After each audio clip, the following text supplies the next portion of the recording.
este projeto. Era isso, senhor presidente. Muito obrigado.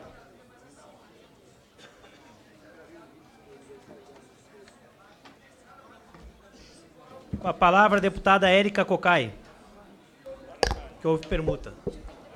Presidente, senhores e senhoras, eu penso que é nitidamente inconstitucional essa proposta. Ela fere uma série de aspectos. Ela fere o princípio fundante da Constituição, que diz respeito à dignidade humana. Quando ela atinge as pessoas em extrema pobreza e faz com que as pessoas idosas, na extrema pobreza, só possam ter direito a um salário com 70 anos de idade. Ela é nitidamente violadora da dignidade humana com relação aos rurais, porque se exige 20 anos de contribuição numa atividade que tem, primeiro, uma sazonalidade e uma atividade que deve ser considerada a contribuição previdenciária a partir do próprio faturamento. Então, ela vai impedir a população que está no campo deste país de ter acesso à aposentadoria. E ali, ao impedir que tenha acesso à aposentadoria, ela, em verdade, fere um direito individual, fundamental, que é cláusula pétrea na nossa Constituição. Aí se fala, não, mas é um direito social. Bom, direito social é o direito à previdência.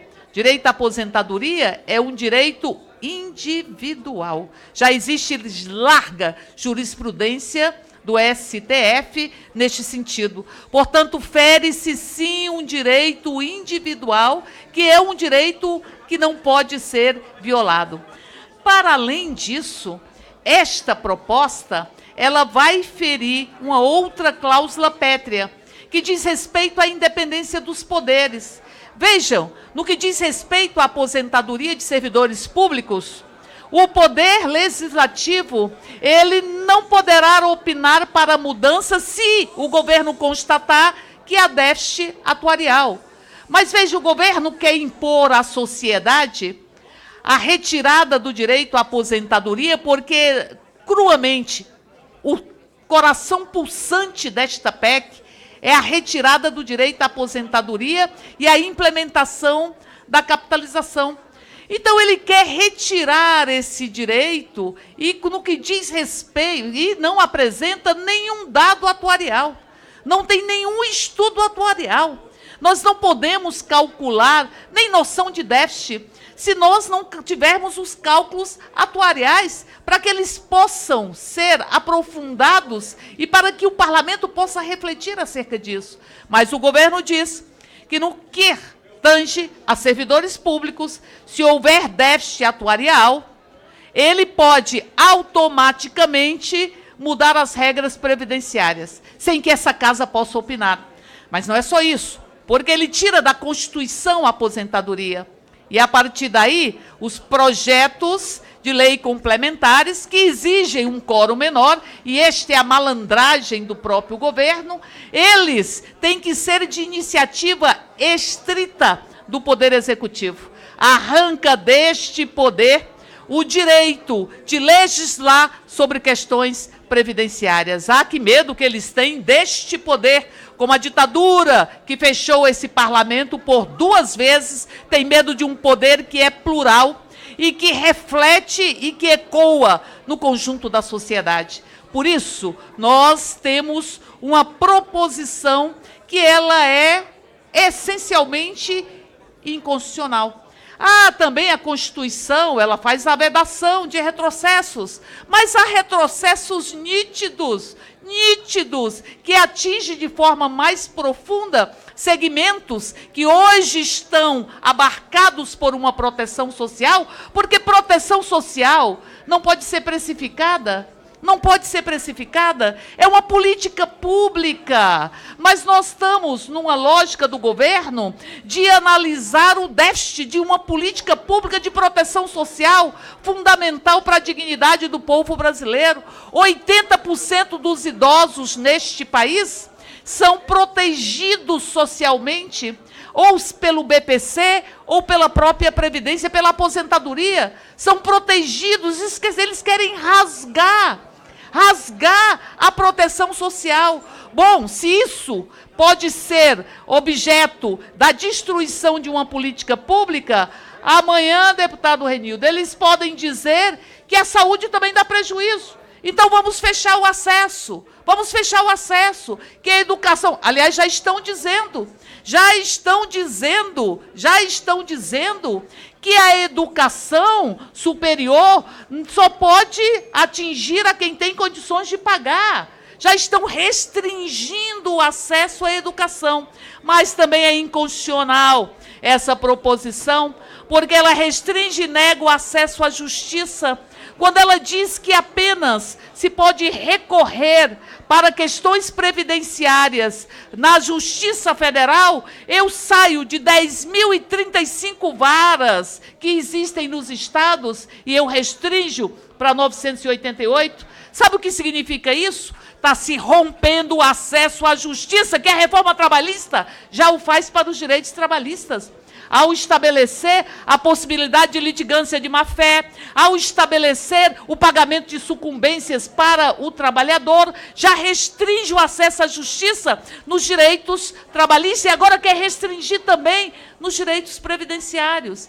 E o governo vai galopando e esmagando o que este país conquistou com muita dor, porque toda a proteção social é instrumento fundamental e imprescindível para a eliminação das desigualdades. Aí me vem aqui o governo e fala, mas nós gastamos muito com a Previdência, e mistura alhos com bugalhos, porque fala do regime geral, mas também fala do regime próprio, mas também fala de militares, aliás, militares que o governo, duvidando da inteligência do povo brasileiro e deste parlamento, diz que estará incorporando os militares na Previdência. Deputado Capitão Augusto, eu digo aqui a diferença entre o regime de policiais federais e dos militares. A dedicação exclusiva, os dois têm.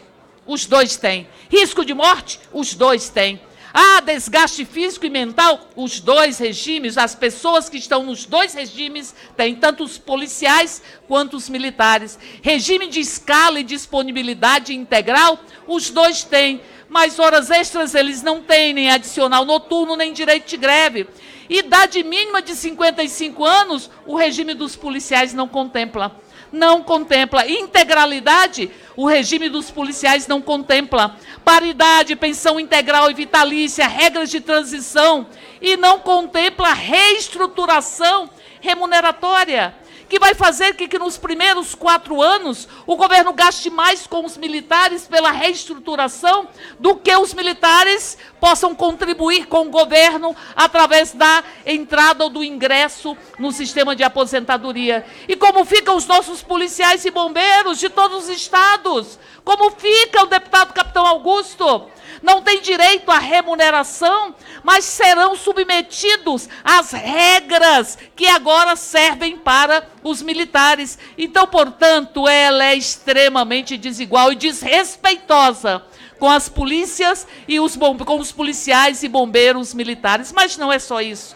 O governo fala em reforma da Previdência para conter um déficit fiscal que não será contido, porque terá que bancar as aposentadorias, posto que o regime de capitalização ele perde o caráter de repartição e solidário. E ali o governo não sabe que é preciso não se basear no exemplo do Chile, porque o exemplo do Chile de morte acentuada de idosos por autoextermínio, o regime do Chile de termos por volta de 79% de aposentados ganhando menos que o salário e 44% na extrema pobreza, não é o que nós queremos. Por que não comparar com o regime da Bolívia?